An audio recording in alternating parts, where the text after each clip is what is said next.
Hello students, আমার চ্যানেলে তোমাদেরকে স্বাগত। শুরু করছি ক্লাস 11 ফার্স্ট সেমিস্টারের রায় ও মার্টিন প্রশ্নবিচিত্রা থেকে একটি ভূগোলের ক্লাস। তো দেখতে পাচ্ছ তোমাদের সামনে এই যে রায় মার্টিন প্রশ্নবিচিত্রা আছে। আমরা কিন্তু ক্লাস 11-এর ফার্স্ট সেমিস্টার থেকে ভূগোলের অধ্যায়ভিত্তিক এমসিকিউ ক্লাস করছিলাম। তো আজকে কিন্তু আরও একটি অধ্যায়ভিত্তিক এমসিকিউ ক্লাস নিয়ে তোমাদের সামনে এসেছি, ঠিক আছে? তো প্রথম থেকে শেষ পর্যন্ত ভিডিওটা দেখবে, একটু স্কিপ করবে না। আর আমার চ্যানেল যদি নতুন হয়ে থাকো অবশ্যই চ্যানেলটি সাবস্ক্রাইব করবে, পাশে থাকা বেল আইকন প্রেস করে রাখবে। চলো শুরু করে দিই ক্লাস 11 ফার্স্ট সেমিস্টার রায় ও মার্টিন প্রশ্নবিচিত্রা থেকে অধ্যায়ভিত্তিক ভূগোলের এমসিকিউ ক্লাস, অধ্যায়ভিত্তিক ভূগোলের এমসিকিউ ক্লাস, ঠিক আছে? তো আজকে আমরা করবো কিন্তু অধ্যায়ভিত্তিক এমসিকিউ ক্লাসের 4 নাম্বার পর্ব। ওকে, আজকে আমরা 4 নাম্বার পর্ব করব। তো এখানে কিন্তু পৃথিবীর অভ্যন্তরীণ গঠন, এই যে অধ্যায়টা, এই অধ্যায়টা আজকে আমরা পড়বো, ঠিক আছে? এই অধ্যায়টা অল্পই আছে, তো আজকে এই ক্লাসটা হয়ে যাবে আজকেই, ঠিক আছে? তো চলো শুরু করতে ক্লাসটি। বারবার বলছি লাইক করবে, কমেন্ট করবে, আর প্রথমত অবশ্যই যারা নতুন আছো দেখছো তারা অবশ্যই চ্যানেলটি সাবস্ক্রাইব করে রাখো, পাশে থাকা বেল আইকনটি প্রেস করে রাখো। ওকে, তো চলো ক্লাস 11 ফার্স্ট সেমিস্টার ভূগোলের রায় মার্টিন প্রশ্নবিচিত্রা থেকে অধ্যায়ভিত্তিক এমসিকিউ 4 নাম্বার পর্ব। পৃথিবীর অভ্যন্তরীণ গঠন। দেখো, ভূত্বকের শিয়াল ও সীমা স্তরের মাঝে অবস্থিত বিযুক্তি তলটি হল কনরাড বিযুক্তি। ভূত্বক ও গুরুমণ্ডলের মধ্যবর্তী বিযুক্তি রেখাকে বলে মোহ। গুরুমণ্ডল ও কেন্দ্রমণ্ডলের মধ্যবর্তী সীমানাকে বলে গুটেনবার্গ বিযুক্তি। অন্তঃকেন্দ্রমণ্ডল ও বহিঃকেন্দ্রমণ্ডল লেহমান দ্বারা বিচ্ছিন্ন। আচ্ছা, ভূপৃষ্ঠ থেকে কেন্দ্র পর্যন্ত বিযুক্তি রেখাগুলিকে ক্রমানুসারে সাজালে তোমরা এই একটু দেখে নাও। গুটেনবার্গ, কন্ডাক্ট বিযুক্তি, লেহম্যান বিযুক্তি, রিপিত্তি, মোহ, এটা হলো 2 5 4 1 3। উত্তর কী হবে? কিন্তু 2 5 4 1 3, 2 5 4 1 3, 2 5 4 1 3, ঠিক আছে? আচ্ছা, ছায়া অঞ্চলের কৌণিক বিস্তৃতি প্রায়, ছায়া অঞ্চলের কৌণিক বিস্তৃতি প্রায় 104 ডিগ্রি থেকে 140 ডিগ্রি। রেপিত্তি বিযুক্তি রেখাটি অবস্থিত বহিঃ গুরুমণ্ডলে, ঠিক আছে? স্টুডেন্ট একটু শেয়ার করো, লাইক করো একটুখানি, ঠিক আছে?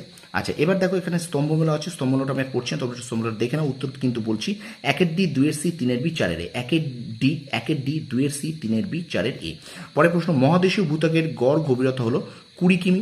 আচ্ছা, বিবৃতি এবং কারণ একটু দেখে নাও। বিবৃতি এবং কারণটা তোমরা দেখো। এখানে কিন্তু হবে এ সঠিক কিন্তু আর ভুল, ঠিক আছে? বিবৃতি কারণটা তোমরা একটু পড়ে নাও, ঠিক আছে? তো এ সঠিক কিন্তু আর ভুল। আচ্ছা, পরের প্রশ্ন দেখো, ভূমিকম্পের তরঙ্গ যে অঞ্চলের রেকর্ড হয় না সেটি পরিচিত যে অঞ্চল নামে ছায়া অঞ্চল। পরের প্রশ্ন দেখো, প্রদত্ত চিত্রে কোন বিকল্পটি সঠিক? এখানে একটা চিত্র আছে, তো এই চিত্রে কোন বিকল্পটি সঠিক একটু দেখে নাও। এটা কিন্তু কনরাড বিযুক্তি, ঠিক আছে?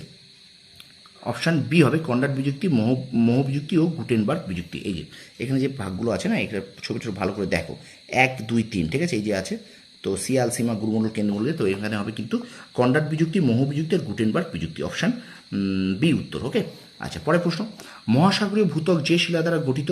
উত্তর হবে ব্যাসাল্ট। পরের প্রশ্ন, মহাদেশীয় ভূত্বক, আচ্ছা, মহাসাগরীয় ভূত্বক যে শিলা দ্বারা গঠিত ব্যাসাল্ট, আর মহাদেশীয় ভূত্বক কোন শিলা দ্বারা গঠিত? উত্তর হবে গ্রানাইট। আচ্ছা, পৃথিবীর মোট আয়তনের যত শতাংশ গুরুমণ্ডল অধিকার করে আছে তা হলো 83। আচ্ছা, NIFE, নাইফ আসলে হলো কেন্দ্রমণ্ডল। পরের প্রশ্ন, কেন্দ্রমণ্ডলের মূল উপাদান হলো, এখানে উত্তর হবে নিকেল ও লোহা, নিকেল ও লোহা। আচ্ছা, কেন্দ্রমণ্ডলের গড় উষ্ণতা 5 ডিগ্রি সেন্টিগ্রেড। আচ্ছা, ভূত্বক গঠনকারী উপাদানগুলির মধ্যে সর্বাধিক হলো, এখানে উত্তর হবে অক্সিজেন। পরের প্রশ্ন, ড্যাশের ঘনত্ব সর্বাধিক? কেন্দ্রমণ্ডলের ঘনত্ব সর্বাধিক। পরের প্রশ্ন, গুটেনবার্গ বিযুক্তি তলটির গভীরতা কত কিমি? 2891 কিলোমিটার। এস তরঙ্গ প্রবেশ করতে পারে না কেন্দ্রমণ্ডলে। আচ্ছা, ড্যাশ শিলার উপস্থিতির জন্য অ্যাস্থেনোস্ফিয়ার সান্দ্র অবস্থায় রয়েছে? উত্তর হবে পেরিডোটাইট। ওকে, আচ্ছা, অ্যাস্থেনোস্ফিয়ার অবস্থান করে গুরুমণ্ডলের ঊর্ধ্বস্তরে। আচ্ছা, এখানে দেখো আরেকটা স্তম্ভমেলা আছে, স্তম্ভমেলাটা দেখে নাও। 1-এর বি, 2-এর এ, 3-এর ডি, 4-এর সি। 1-এর বি, 2-এর এ, 3-এর ডি, 4-এর সি। আচ্ছা, এখানে বিবৃতি এবং কারণ আছে। দেখো এখানে বিবৃতি কারণ হবে এ ও আর দুটোই সঠিক এবং আর এর সঠিক ব্যাখ্যা। ওকে, পরের প্রশ্ন দেখো, পৃথিবীর যে স্তরের মধ্য দিয়ে ভূমিকম্পের পি তরঙ্গ, এস তরঙ্গ ও এল তরঙ্গ চলাচল করতে হবে তা হলো ভূত্বক। আচ্ছা, এবারে দেখো প্রদত্ত বিবৃতিগুলি সত্য মিথ্যা নির্ণয় করো। এখানে সত্য মিথ্যাটা একটু দেখে নাও তোমরা। এখানে সত্য মিথ্যা আছে, তো এখানটা হবে 1 ফলস, 2 ফলস, 3 ট্রু, 3টে আছে। তো এখানটা কী হবে? এখানে হবে 1 ফলস, 2 ফলস, 3 ট্রু, ঠিক আছে? চলো আমরা চলে যাই পরের প্রশ্নে। একটু শেয়ার